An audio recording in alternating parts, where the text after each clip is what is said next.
Good afternoon, everybody. Hi, my name is Mike Herb. I'm the director of the Snow Valley Winds, and I want to start off by just thanking you all for being here today and listening to us for the first time since our December concert in 2019. We're finally back and playing community band music. I'm excited about it, and I'm excited that you're all here to listen to us. I have a couple of little things for you. If you notice when you walked in, there were a couple of copies of some program notes, but there was no physical program. There is a digital program, though, so if you have your phone, there was a QR code you could have scanned on your way in. If you've not done that before, you just open up your camera app and point, and it should pop up right on your phone really easily. If that doesn't work, you could always just go to snowvalleywinds.org, and there's a click right on the front page to open up the program so you can follow along. The program notes that are out there are also on the program online as well, so you don't need both. Unless you really want to, but it's up to you. Okay. All right, we're going to get things started with our first piece entitled Jetstream, which is pretty evocative of what you think it is. It should be high and light and fast. So here we go.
All right, thank you very much. So we got off to a fast start. Got your heart racing a little bit, maybe. We're going to calm it down a little bit. We're a little excited. So this next piece is evocative of another kind of naturescape, so to speak, rivers. But there's a little story behind this piece. It's about two rivers in one town, and a town that was growing in population, and their schools had to split because they were getting too big. So this piece was actually written and commissioned by two middle school bands, and they played it together because they were together before, but now they've been split, and kind of the geography of the city was the rivers kind of split the town. So they named it after the rivers that split the town. And coming together, which is a pretty important theme for us in this group, since it's been a while since we've been together and making music together. And for many of us, we've been playing together since, 2007, 8, something like that? And then we took a 3.5-year break from each other. So that first rehearsal was pretty special to come together and play together. So we're going to come together with Rivers.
Again, thank you very much. It is my great pleasure to not conduct everything on this concert myself and invite the original founder of the Snow Valley Winds, Mr. Dean Snavely, back up in the Northwest after his time away and deciding that that was a bad decision and coming back. Mr. Dean Snavely, everybody. Thank you so much. Yeah, I mean, we started this a really long time ago, and my family and I decided to go take an adventure, and we had a wonderful time, and it's really exciting to be back and to see some faces of parents and grandparents, students I had way back in the day, and have them in the band too, and some faces that I left when I left and are still here. It's really amazing. This Ralph Vaughan Williams English Folk Song Suite, I'm a big sucker for English brass band music and English band music, and this is one of my favorites. It's the first movement of Ralph Vaughan Williams English Folk Song Suite.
So we're going to stay with the English theme, but with a little slice of difference in it.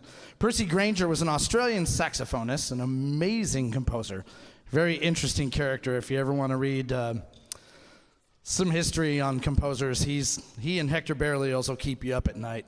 You won't stop reading about him. Percy Grainger was absolutely, much like Ralph Vaughan Williams and Gustav Holst and Orff as well, were really, really fascinated with the folk music of the English countryside. Grainger wrote a beautiful collection called the Lincolnshire Posy, an extremely difficult piece of music we did in this band. I don't remember how many years ago. It was long, 7 or 8. Really, really wonderful piece of music. And so as we came back, I thought it would be fun to revisit some of that as well as some of his other pieces. So these are 3 short movements from different parts of Grainger's compositional life.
I'm back.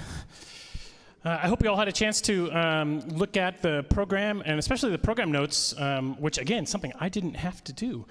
This really is a community band. I'm going to talk about a lot of people here after we finish this next piece.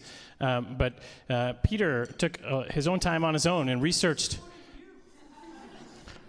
Peter did the work and looked up information about a lot of pieces. So if you have a chance to read through those, I think they're a nice explanation on his point of view on the pieces. But I am going to talk about this next piece just a little bit, just because there's some pretty neat things that are going on. First of all, when I handed this piece out to the band and we read it on the first try, some of them looked at me like, "Are you sure you want to do this?"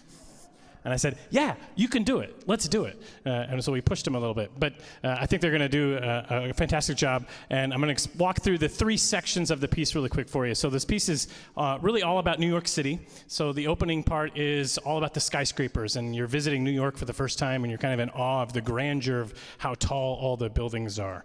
And then we move into kind of like a night jazz club scene. And so we get kind of bluesy for a little bit. And you're going to hear a couple of cool solos from a couple of members in the back. And then at the end, we're going to get inside a taxi cab and realize that was maybe not the best choice.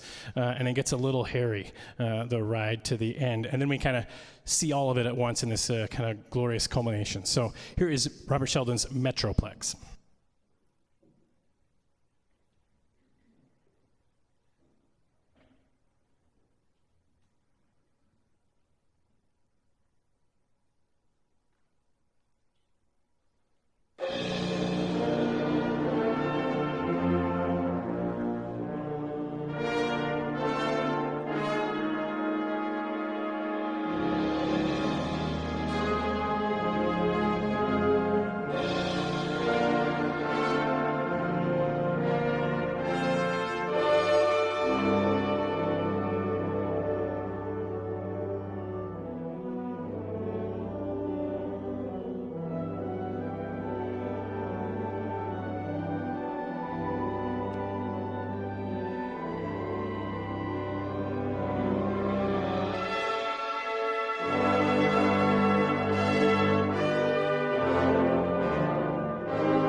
Okay, we've got one more, and we're going to bring Dean back up for it. But before we do, I have some thank yous. I thanked all of you already, so you got your thanks. Now it's for me time to thank a few other people.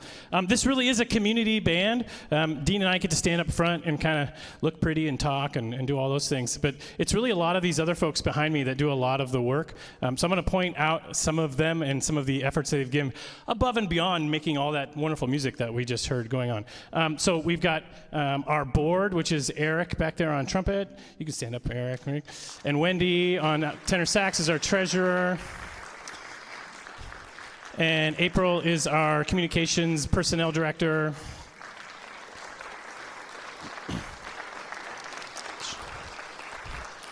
And with the help of maybe a couple other people, it's really those four working together really longer than many people realize. We wanted to get the band back together for a long time. It took us a long time to get the schools to let us back in. After all of the stuff that happened back, a couple of years ago, whatever that was, a couple of years ago. So it took a lot of work behind the scenes to get us back in. And then once we finally got the go-ahead to go for it and start using the space again, pushing it on Facebook and getting the word out there to have the biggest Snow Valley wins we've ever had, just showing them after the break. Yeah.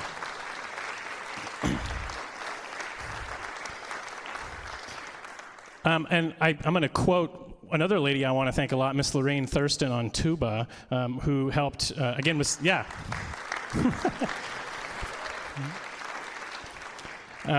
She posted on Facebook one time when she was trying to get people to join, back when we were beginning the season, that she thought the pandemic really taught all of us that it was more important to spend time doing the things we love doing. And so I think a lot of the people behind us decided this was worth it, and we could make time to do something for us, and we enjoy making music together. And so we gave up our Monday nights for however many months to come together music. And I won't name this person, but there was a rehearsal where somebody just stood up in the middle of the rehearsal and goes, "Guys, isn't this great? This is so much fun." That's why we're doing it, right? Because it's a ton of fun. I also want to thank Danny Kolke, wherever he is, back in the back, helping us set up the space today.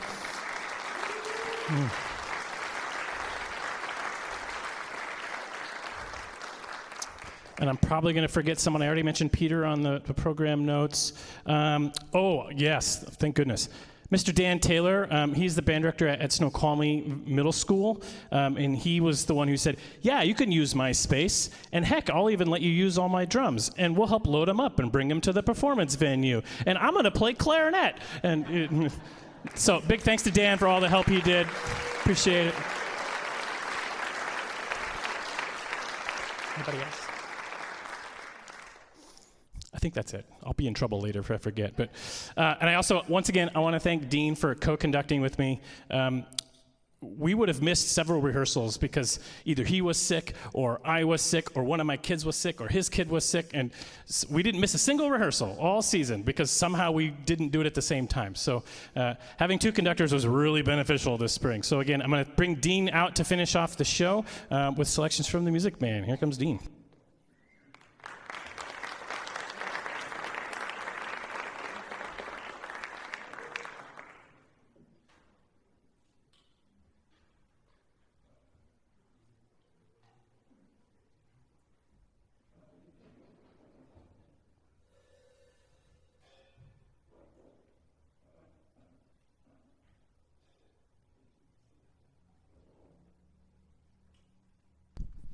in the old days, before TV and even film, people would meet in town, gazebos, performance areas, whatever it was, to have a band concert.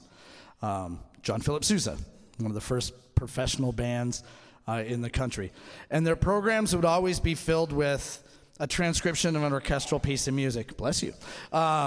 A soloist of some kind. And then they would always have music from a musical or something that was familiar to the audience, several things that were familiar to the audience. And this is kind of in that vein. This is a wonderful collection of songs from the Music Man.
Thank you so much.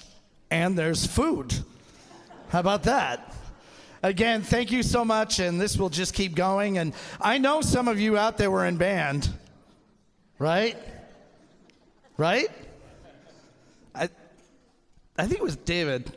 I don't remember who it was. Way back when we very first started, one of the early rehearsals, saying, I haven't played for 60 years.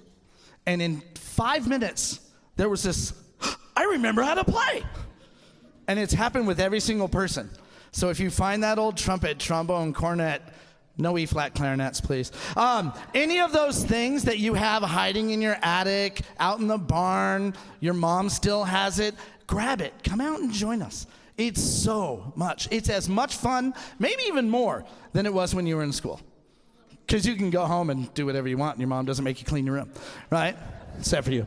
So please continue to keep an eye out for more concerts and join us. Thanks again so much. Let's have some food.